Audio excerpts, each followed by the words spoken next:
people are scared. And it's being enacted both on a personal level, but really huge on a kind of a macro level. We're seeing it in governments, we're seeing it in countries, we're seeing it in medical systems, and we're also seeing it in financial.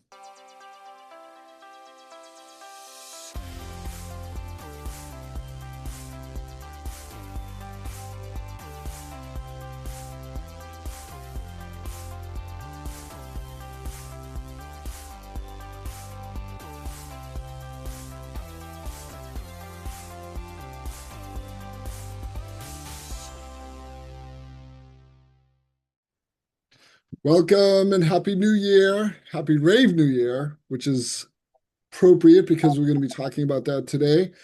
So this is the start of 2026. As we've been talking about, Vanessa, this is the year before the big year. So it'd be fun to look at the Rave New Year, the themes for the upcoming year. Before we do, why don't you give us our intro and we can jump in? Welcome to BG5 Live, everyone, the show for BG5 and human design professionals, students, and enthusiasts who want a deeper understanding on how to apply human design to business so that they can thrive in their careers and also support their clients in doing the same. Nice. Thanks, Vanessa. So, Vanessa, it's exciting to be thinking about. We've been, in the human design community, I think we've literally been talking about 2027 for almost 20 years, give or take. So it's kind of in the zeitgeist. Any thoughts that you're having as we begin to approach 2027? So this is the big year before, but I know that you're super attuned to like what's happening in the community, what's happening, with the transits. What are your thoughts on this coming year leading into 2027? So 2026 specifically, I think it's a great time to really honor the transition that we're going through and also recognizing that it looks very chaotic. It definitely looks bad. I don't think I need to go into specifics. Um, and that is also like part of the transition that we're moving through as the old structures are breaking down before we enter into the new era. So I know a lot of things look really scary to a lot of people. And for me personally, I find it really helps me to remember that this is part of that transition, that it's not always going to be like this. And to just really maintain presence, really continue to follow strategy and authority, because I know that can be especially difficult when we're feeling all this pressure, and especially for those people that are picking up other people's emotional waves. And I'd love to hear how this plays out for you, Mike. Being really careful not to let this like collective emotionality, this collective fear and stress influence your decision making as we go through this transition. So really being anchored into your own self, into your own body, into your inner authority and what that actually feels like is more important than ever as we go through this transitional time. I feel so right on, Vanessa. I feel so right on. So let me step back for one moment and, it's 2027. If you're anywhere in the BG5 human design community, it's a big topic. And so just some thematics that were just to ground ourselves in it. So 2027, it represents a shift. So that shift is we are finishing a 400-year cycle, which started in this early 1600s, and it actually completes next year. So the energy for that new 2027 cycle actually began in the 1960s. I think my 1960, 1961, and it's kind of coming to fruition. And it's also going to go 80 years into the next century as well. So part of that shift is with the cross of planning, essentially the energies were there to build up all of the fundamentals of society, all of the institutions, all of the governments, countries, all of that took shape with this new kind of rise of civilization. that's all going to change, not overnight, but in slow steps. And so, one of the things that Vanessa was talking about, which I thought was really important, is a lot of the institutions, a lot of the systems that were built up in the last 400 years are starting to shift and essentially starting to crumble. And so, with that crumbling happening, people are scared. People are really, they're feeling it. And it's being enacted both on a personal level, but really huge on a kind of a macro level. We're seeing it in governments, we're seeing it in countries, we're seeing it in medical systems, and we're also seeing it in financial. And so, one of the things that Vanessa was talking about is one of the things we can really come back to is what we call strategy and authority, which is basically just coming back into alignment with yourself. So, Vanessa, you asked the question, how about for me? One of the things that I try to do is I just watch my inner landscape, which is I'll look at YouTube or I'll read the news and I'll just freak out and I'll get really mad about things like, okay, and then really it's coming back to just within. I found that really helpful. How are some of your, because I know you're in different communities.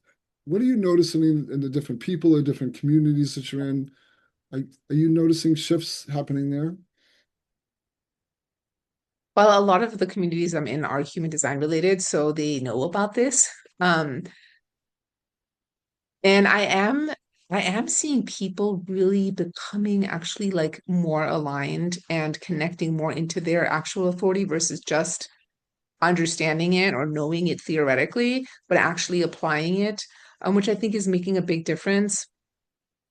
So that's definitely one of the big things that I am noticing there. I will say also from a pop culture perspective, because I do pay attention to some interesting things. I think that's in a few different areas of my chart.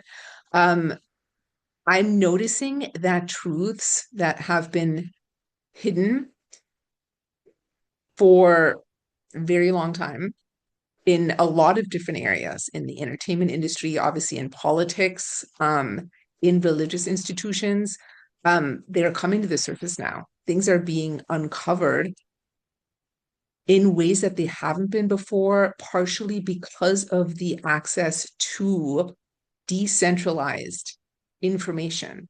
There is no longer, in the past, you could really hoard over what's being put out to the public if you have control of it. But now, with things like social media and YouTube, where it's very decentralized, there's information getting out there and people collaborating in those spaces. So that's another big thing I'm seeing is a lot of collaboration to uncover like what's really going on beneath the surface.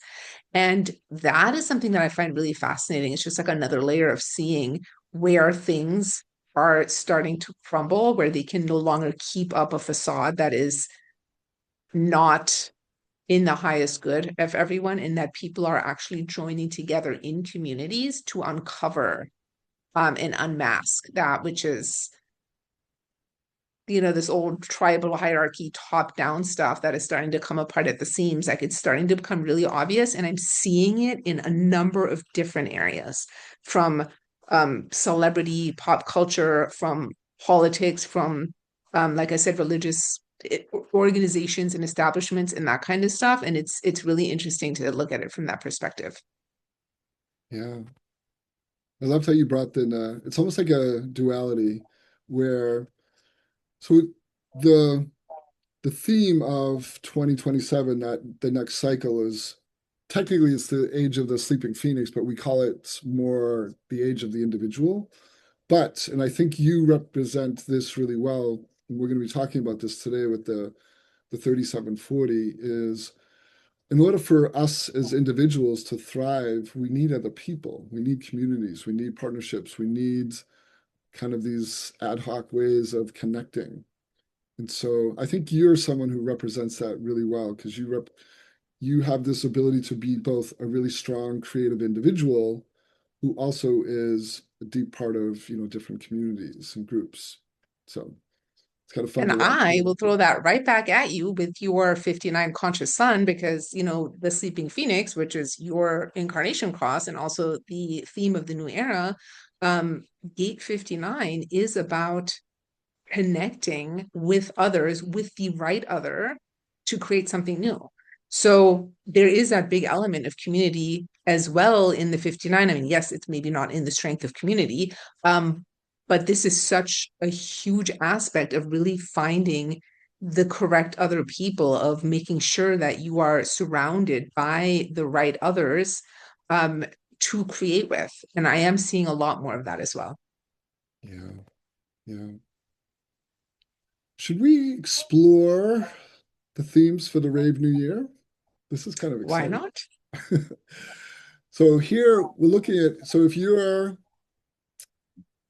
seeing this visually, if you're watching it on a video, you'll see the chart. But if just for people who don't have, they just listen to us on audio, if you want to plug in the Rave New Year to any kind of, we use the MMI software from Jovian. So the Rave New Year began last week on, depending on where you were in the world, either Wednesday, January 21st, or if you're in Europe, it was in the early morning hours of Thursday, January 22nd. So the time was 12:54 a.m. So if you wanted to create your own rave chart, that's the time to do it. And for us here in the United States or anywhere on the kind of the tail end of the time zones, it was actually on Wednesday. And so when you look at this chart, you're just looking at the personality, you're just looking at the conscious, because that's how we look at transits. It's actually what's happening consciously right now. So the New Year theme happens at that exact moment, and it represents the energy for the incoming year. So there's two interesting things to look at, and then Vanessa and I are going to go a little bit deeper into it, is trait 41.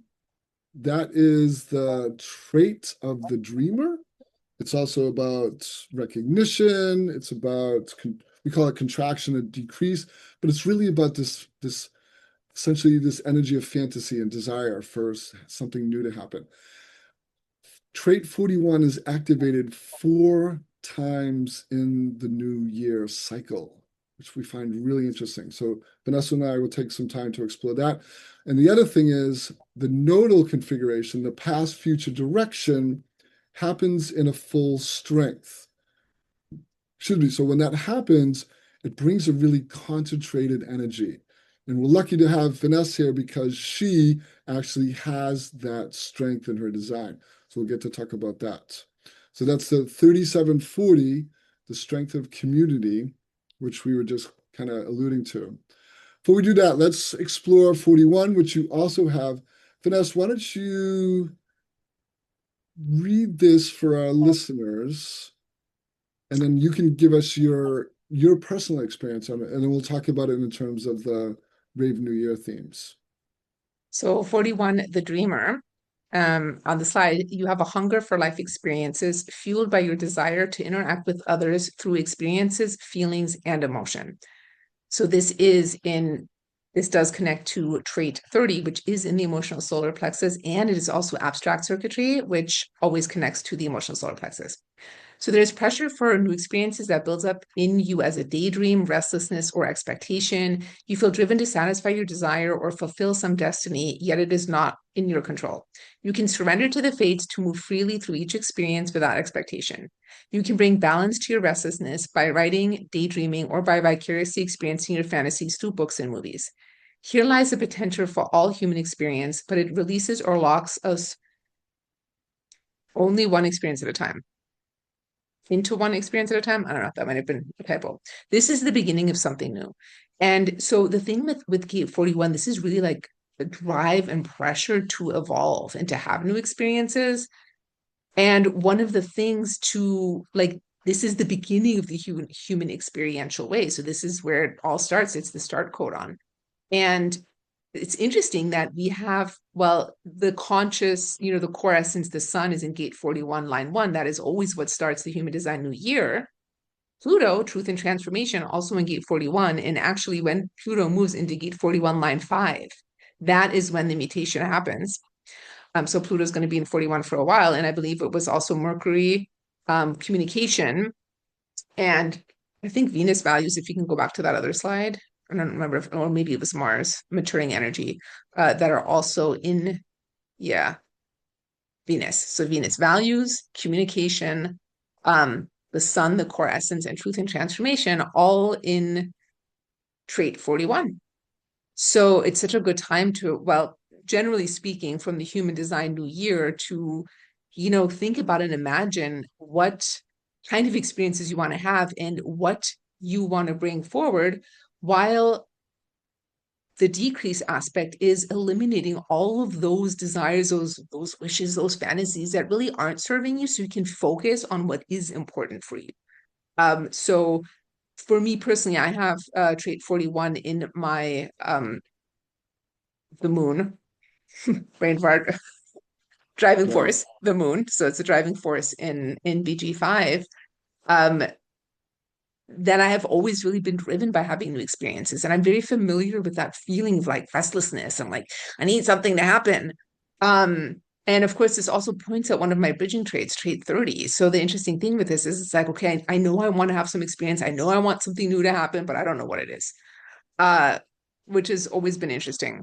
And one of the things that I am learning more and more about this is that sometimes the joy is just about like the imagination, the fantasy, the desire without actually having to fulfill that because it's not actually the right thing.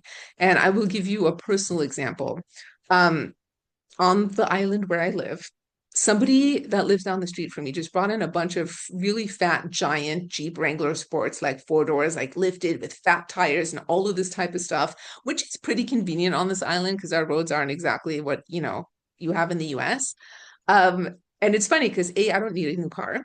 Um, B, it is completely impractical to have a car like this because I don't know if I want. So I believe in practicality. I do not need a car that is like super built for off-roading when I don't go off-roading. I do not need a car that consumes huge amounts of gas when gas is something I actually want to be less reliant on, not more reliant on. Yet like every time I walk by this car, I'm like, ew, I really like it.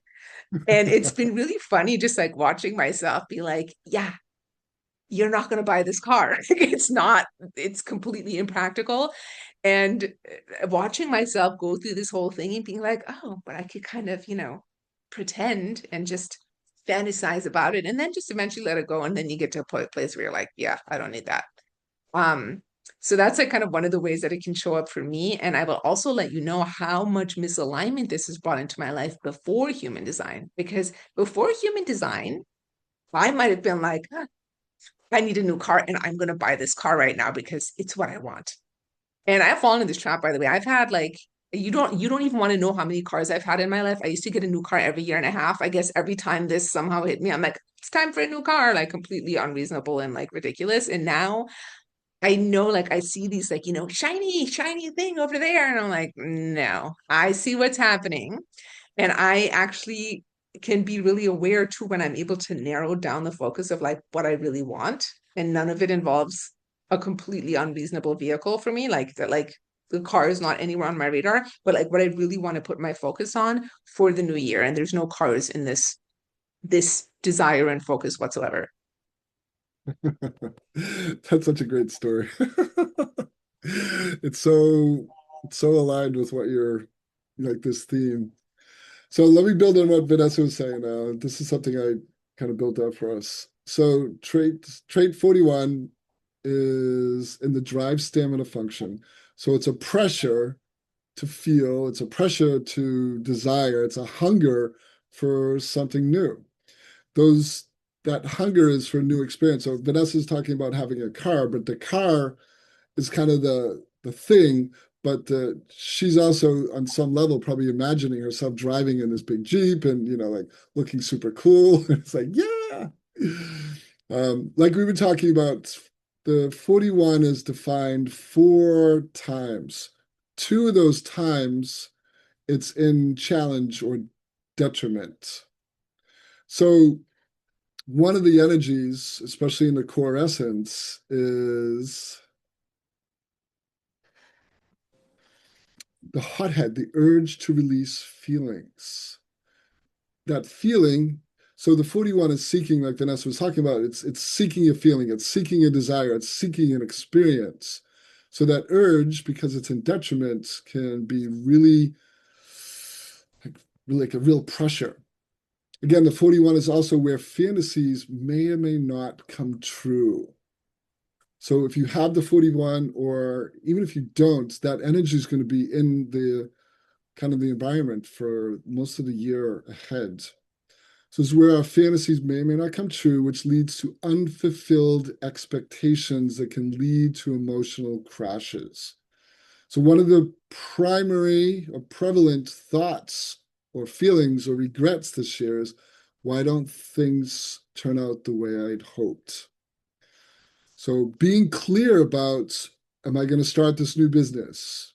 Am I going to, add this kind of new product, this new service, this new website? All of those energies are going to be desiring something new, or some experience. And again, like Vanessa was talking about, being really clear about what that desire is can help you not have an experience that you were never meant to have. So some of the line qualities Vanessa was talking about as well, Venus in values. So this is 41, line quality 4, values. So values with a focus on right and wrong. It's about moral clarity. The 41-4 is in Venus in values is which will be, so it's about being more social, and it's also being fixed or focused on one fantasy at a time. It's very social, but even that is, like, do I want to have this experience with these kind of people? And something that I want to explore, Vanessa, I think is going to be important too, is the 41 is also in Pluto. This is transformation and truth. So Pluto brings hidden truths to the surface. So here, why don't you take this, Vanessa, and we can talk about this a little bit more. So Pluto represents truth and transformation, and it brings the forces of the subconscious to the surface, and it can represent rebirth. It's the truth teller, bringing truths that are hidden to the surface for you to look at directly and squarely in the eye. And that truth brings transformation. So wherever you see Pluto in your chart, this is your truth. And Pluto's deepest lesson is to find the light within the darkness, which I think is very important at this moment in time. So really finding the light within the darkness, as challenging as that may be. The mystery of Pluto, the mystery of you, takes a lifetime to explore. So this transit is actually going to be in place for the next 2 years. So it's going to be this 41 line quality 2 is going to be through February 23rd, 2028. So this is caution, humanism tempered by pragmatism. Energy on the positive side, energy for one's own feelings, but not for others. And on the potential detriment side is the energy for the display of feelings for recognition. So, any thoughts on this, Vanessa, on truth and transformation, line quality 2, caution?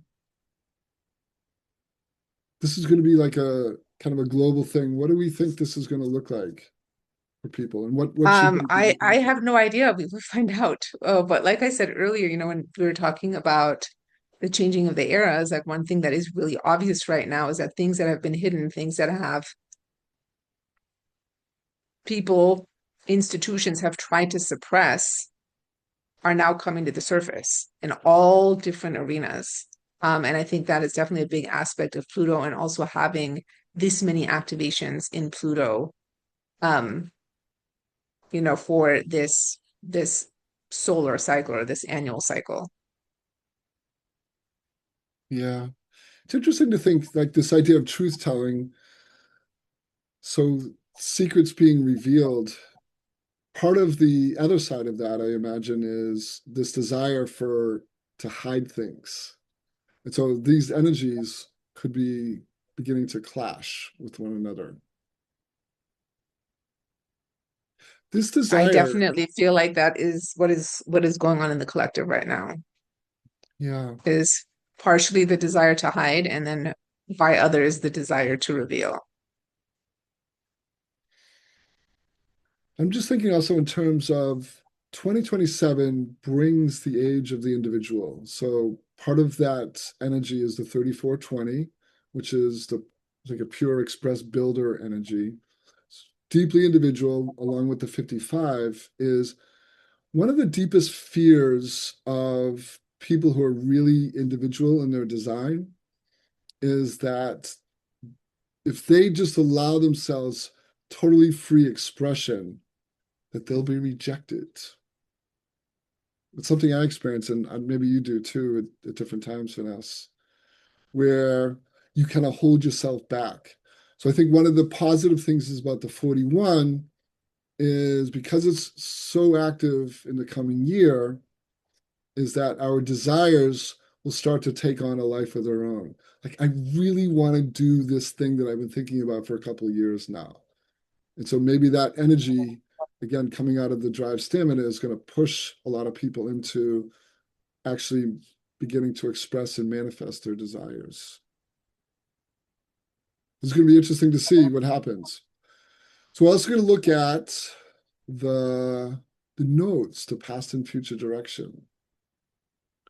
So really quick, the nodal past and future directions. This is the background frequency that we all feel for about 4 months, give or take. Today, and coming through May 13th, is the strength of community. So this can be especially powerful background frequency when it's a whole strength, we were talking about before.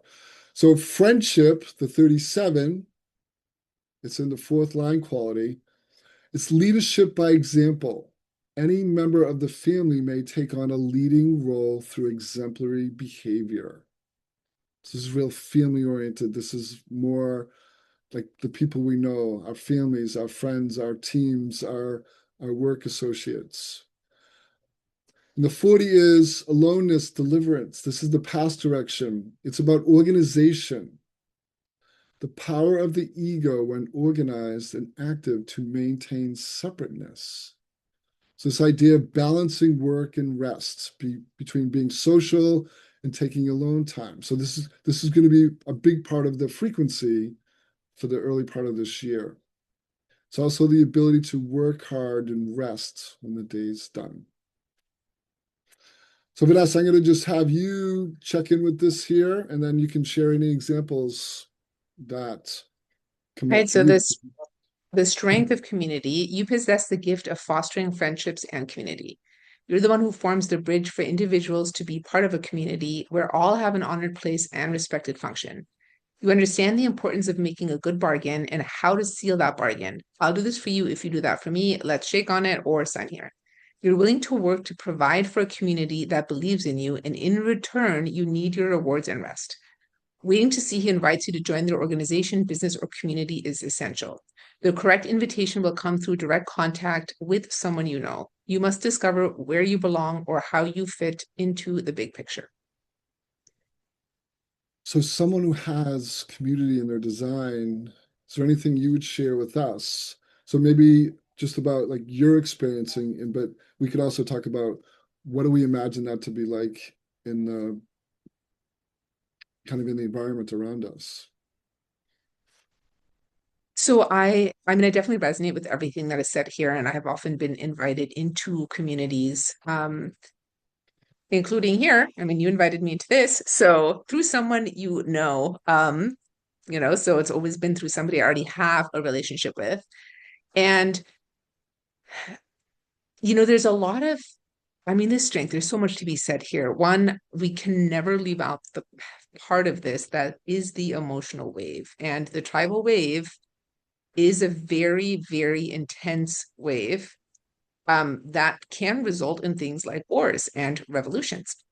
So, that is one thing that we're definitely seeing now. Also, people coming together to support each other as we're going through this difficult transition, which I think is really important. And also taking the time to rest, because that's a big one with this. Anytime you have the willpower defined, you can power and bulldoze through crap. Like you can. Like I could power and bulldoze through anything with my willpower, and that does not mean it's correct, and that does lead to burnout as well. So obviously anybody that has this also has emotional authority or wait for clarity authority. So it's super important in general just to be aware that when we're under this influence and people are especially while it's in transit still, a lot of people might be experiencing this wave, which I always find interesting. I'd be curious to hear your experience of this, being that you do not have either one of these functions defined, like how you experience this. Because for me, this is my life. I experience this all of the time. And I don't necessarily notice such a huge difference personally when it's in the background frequency, but I would love to hear how you experience this personally, and also how, like, what you think it means on a more collective level, that not only is this in the background frequency right now as we're recording, but also that this is in the background frequency of the year, and that it is also the era that we're moving away from. Yeah. It's really interesting to think about it both on an individual level, but also on a global level. So I am someone who is very open. So that means I'm very sensitive energetically to everything and everyone around me. So I have the 40, but I don't have the 37. So I just have part of that strength. So it's aloneness, but it's also this real desire to work and use my energy in a really powerful way. But one of the things I've discovered, even though I'm an express builder, my energy has become more and more selective in that I actually really truly want to respond to very few things. Life doesn't work that way. And so it's kind of hard. And so one of the struggles as I get older, as I get more aligned with my design, it clashes with social expectations, which is you have to do, if you have a job, you have to do the thing that you love, but also all this other stuff that you're not really good at and you're not responding. When I'm in relationship or connection with a 3740, I'm acutely aware of the bargain, which is a big part of the tribal circuitry, which is if I do this, you do that. If I give to you, I expect you to give back to me too. And I don't see that in a bad way at all in my friendships or my relationships, but I'm just very aware that that exists. And if I don't honor that bargain, I know that the friendship, the connection is going to fracture. So I think one of the things we're seeing, and this comes back to what you were talking about, Vanessa, is the bonds, the bargains, the contracts that governments, institutions have made with us are beginning to fracture. When those bonds break down, which they are on a really dramatic level right now, trust erodes really quickly. And again, that's also something we're seeing. So when these institutions no longer honor their ability to say, like, we're going to help you, we're going to provide for you, we're going to support you. And when they stop, then it's also the support begins to be withdrawn, which is also happening on many levels too. Other thoughts you have? Well, I was having a conversation about this, the bargain and like the transactional nature in general with somebody the other day, and I was talking about like, well, everything to a certain degree is transactional, and I don't know if I just see it that way because I have the 3740, but I was thinking about my dog. My dog comes up to me and looks absolutely adorable and gives me puppy dog eyes, and I give him treats. Like it's transactional, like it just it shows up on so many different levels. But yeah, I really appreciate what you said about the agreement between, for example, like governments and the people, and how the breaking down of that is becoming really obvious and eroding trust. The thing I'd like to add to that is that you then also see um, the people coming together in communities to fight back against that. And we see that on a lot of different levels, whether we're talking about individual communities in like specific locations versus bigger communities, like different world leaders coming together, um, to support their end of the bargain. It's we do see it on, even though this is tribal, we do see it on a collective level. So I find that really interesting. Yeah, it's almost as if our focus is, instead of looking at institutions, we're starting to look more grassroots. We're starting to Yeah. place our trust in people we know closer to us or more aligned with our mission or values. And that is also, again, like as we move into the new era, aligning with the right people, Yeah, yeah, again, with that 59 coming in is like it's like a smaller but a more aligned group of people, and being really discerning about who your allies are and who you want to be aligned with. And that's definitely also an aspect of the new era. yeah. Good. Well, thank you, Vanessa. So with that, I'd like to switch gears for Vanessa and I have a big announcement.